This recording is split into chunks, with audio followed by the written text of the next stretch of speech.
బట్టతలతో బాధపడుతున్నారా? ఆధునితనమైన పద్ధతిలో hair transplantation చేయబడును. Face clinic, Hyderabad. నమస్తే, నేను Keshav. Welcome to Suman TV. ఆంధ్రప్రదేశ్లో అసెంబ్లీ ఎన్నికలకు సంబంధించి దాదాపు 99% క్లియర్ పిక్చర్ వచ్చేసింది.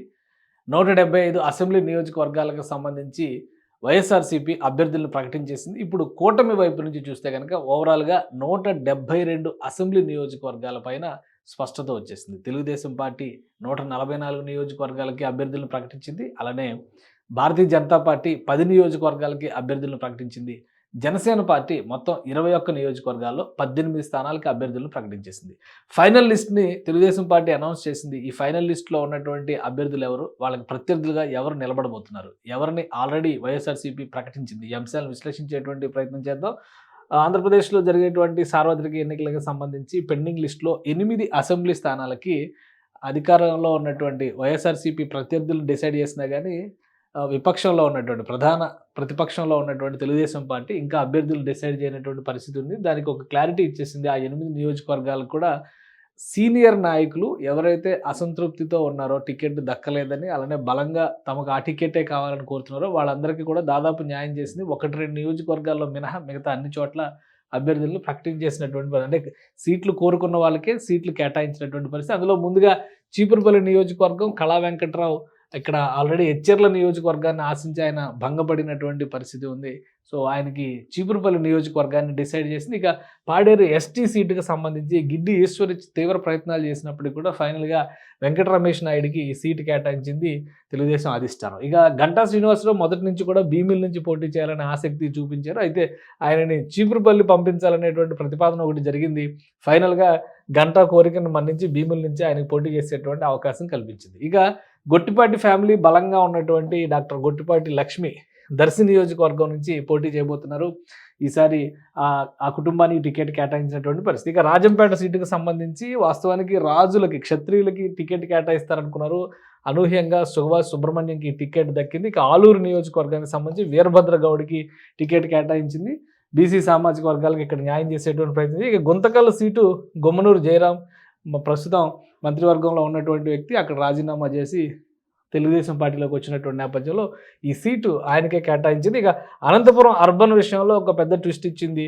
దగ్గుపాటి వెంకటేశ్వర ప్రసాద్కి సీటు కేటాయించి అక్కడ మాజీ ఎమ్మెల్యే ప్రభాకర్ చౌదరి తీవ్ర ప్రయత్నాలు చేశారు. అలానే బీజేపీ అభ్యర్థులు, జనసేన అభ్యర్థులు కూడా పోటీ పడినటువంటి పరిస్థితి ఉంది. ఫైనల్గా దగ్గుపాటి వెంకటేశ్వర ప్రసాద్ దక్కింది. దీంతో అక్కడ ప్రభాకర్ చౌదరి వర్గం తీవ్ర ఆగ్రహంతో ఉన్నటువంటి పరిస్థితి. ఇక 9వ నియోజకవర్గంగా కదిరి అసెంబ్లీకి ఆల్రెడీ ఈ సీటు గతంలోనే అనౌన్స్ చేసింది. కందికొండ యశోదాదేవికి సీట్ ఇచ్చింది. అయితే ఇప్పుడు ఆ స్థానాన్ని ఆమెను మార్చి కందికొండ వెంకటప్రసాద్ ఆమె భర్తకే టికెట్ కేటాయించినటువంటి పరిస్థితి. ఇది ఓవరాల్గా తెలుగుదేశం పార్టీ 9 నియోజకవర్గాల ఈ ప్రకటనతో, ఈ మార్పుతో మొత్తం ఈ నియోజకవర్గాలకు సంబంధించినటువంటి జాబితాలో 144 అసెంబ్లీ స్థానాల్లో తెలుగుదేశం పార్టీ పోటీ చేస్తుంది. ఆ 144 అసెంబ్లీ స్థానాలకి కూడా అభ్యర్థుల ప్రకటన పరిపూర్ణమైనట్టుగా మనం చూడాల్సి ఉంది. అయితే వీళ్ళ ప్రత్యర్థులుగా ఎవరు నిలబడబోతున్నారు అనేది ఇప్పుడు ఆసక్తికరమైనటువంటి ప్రశ్న. ఇది ఒకసారి పరిశీలించేటువంటి ప్రయత్నం చేద్దాం. ఇక్కడ చూస్తే కనుక చీపురుపల్లి నియోజకవర్గం ప్రస్తుతం కళా వెంకటరావు కేటాయించినటువంటి నియోజకవర్గంలో వైఎస్ఆర్సీపీ బొత్స సత్యనారాయణ ఆ పార్టీ సీనియర్ లీడరు, మంత్రి, ఆయన్ని నిలబెట్టినటువంటి పరిస్థితి ఉంది. బొత్స సత్యనారాయణను ఓడించేటువంటి క్రమంలోనే ముందుగా ఒక వ్యూహరచన జరిగింది అక్కడ గంటా శ్రీనివాసరావుని దింపాలని. ఇక మరొక నియోజకవర్గం కనుక మనం చూస్తే పాడేరు నియోజకవర్గానికి సంబంధించి రమేష్ నాయుడికి తెలుగుదేశం పార్టీ టికెట్ కేటాయించింది. ఇక్కడ మత్స్యరస విశ్వేశ్వరరాజు ఇక్కడ నాయకుడిగా వైఎస్ఆర్సీపీ టికెట్ ఆల్రెడీ కేటాయించినటువంటి నాయకుడు. ఇక భీమిలి నియోజకవర్గానికి సంబంధించి కొంత ఆసక్తికరమైనటువంటి పోరు ఉండే అవకాశం ఉంది. గంటా శ్రీనివాసరావు వర్సెస్ అవంతి శ్రీనివాస్, మాజీ మంత్రి అవంతి శ్రీనివాస్ ఇక్కడ బరిలో ఉన్నారు వైఎస్ఆర్సీపీ అభ్యర్థిగా. సో ఆయన మీద గంటా శ్రీనివాసరావు పోటీ చేసేటువంటి పరిస్థితి ఏర్పడింది. ఇక దర్శి నియోజకవర్గానికి సంబంధించి వైఎస్ఆర్సీపీ డాక్టర్ బూచేపల్లి శివప్రసాద్ రెడ్డి అంటే సిట్టింగ్ ఎమ్మెల్యేకి అవకాశం ఇచ్చింది. వీళ్ళందరూ సిట్టింగ్ ఎమ్మెల్యేలే. అవంతి శ్రీనివాస్ సిట్టింగ్ ఎమ్మెల్యేనే. అలానే ఇప్పుడు ఇక్కడ డాక్టర్ గొట్టిపాటి లక్ష్మికి తెలుగుదేశం పార్టీ సీటు కేటాయించినటువంటి పరిస్థితి. ఇక రాజంపేట నియోజకవర్గం పరిస్థితి చూస్తే కనుక అక్కడ ఇప్పటికే ఆకేపాటి అమర్నాథ్ రెడ్డికి టికెట్ కేటాయించింది వైఎస్ఆర్సీపీ. తెలుగుదేశం పార్టీ నుంచి సుగవాసి సుబ్రహ్మణ్యంకి టికెట్ కేటాయించారు. ఇక ఆలూరు నియోజకవర్గానికి తెలుగుదేశం పార్టీ వీరభద్ర గౌడ్కి టికెట్ కేటాయించింది. ఇక్కడ బుసినే విరూపాక్షకి వైఎస్ఆర్సీపీ టికెట్ కేటాయించింది. సో వీళ్ళిద్దరి మధ్య పోరు ఏ విధంగా ఉంటుందో చూడాలి. ఇక గుంతకల్లు నియోజకవర్గం ముఖ్యమైనటువంటి నియోజకవర్గం.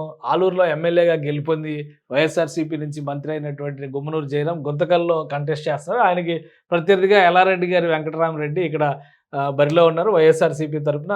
ఇది కూడా ఆసక్తికరమైనటువంటి పోరు. నియోజకవర్గం మారడం వల్ల ఎలా కలిసి వస్తుందో చూడాల్సి ఉంటుంది. ఇక అనంత వెంకటరామరెడ్డి అనంతపురం అర్బన్ నుంచి బరిలో దిగుతున్నటువంటి నేపథ్యంలో ఆయన పైన దగ్గుపాటి వెంకటేశ్వర ప్రసాద్ బరిలో ఉన్నారు. ఇక మక్బూల్ అహ్మద్ కదిరి నియోజకవర్గంలో ఉన్నటువంటి లెక్కను మనం చూస్తే కనుక మక్బూల్ అహ్మద్కి మైనారిటీకి టికెట్ కేటాయించింది వైఎస్ఆర్సీపీ. ఇక్కడ కందుకుంట వెంకటప్రసాద్ బరిలో దిగుతున్నారు.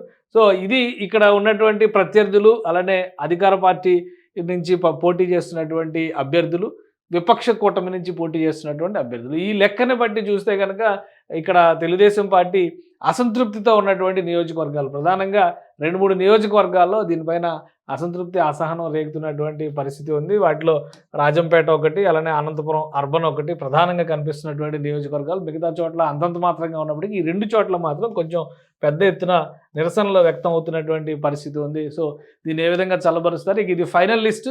తర్వాత ఏమైనా మార్పులు చేర్పులు ఉంటాయి ఈ వారం రోజుల్లో. ఎందుకంటే ఆల్రెడీ చంద్రబాబు నాయుడు ఎన్నికల ప్రచార సభలు ప్రారంభించారు. జనసేన అధినేత 30వ తేదీ నుంచి ఎన్నికల ప్రచారానికి వెళ్తున్నటువంటి పరిస్థితి ఉంది. బీజేపీ 5వ తేదీ నుంచి ఎన్నికల ప్రచారానికి వెళ్ళేటువంటి ప్రణాళికలను సిద్ధం చేసుకుంటుంది. సో ఏప్రిల్ 2వ వారం తర్వాత ఉమ్మడి సభలు జరిగేటువంటి అవకాశం ఉంటుంది. కాబట్టి బహుశా ఏప్రిల్ 5వ తేదీలోపు ఈ సీట్లలో ఏమైనా మార్పులు, చేర్పులు, సర్దుబాట్లు, దిద్దుబాట్లు ఉన్నా కానీ దృష్టి పెట్టేటువంటి అవకాశం ఉంది. ఆ తర్వాత మాత్రం పూర్తి స్థాయిలో ఎన్నికల ప్రచారానికి మేనిఫెస్టో రూపకల్పనపైనే 3 పార్టీలు ఫోకస్ చేసేటువంటి అవకాశం ఉంది. ఈ చిన్న చిన్న అసంతృప్తుల్ని ఏ విధంగా చల్లబరుస్తారో వేచి చూడాలి. సుమన్ టీవీలో మీ పర్సనల్ అండ్ బిజినెస్ ప్రమోషన్స్ కోసం కింది నెంబర్కి కాంటాక్ట్ చేయండి.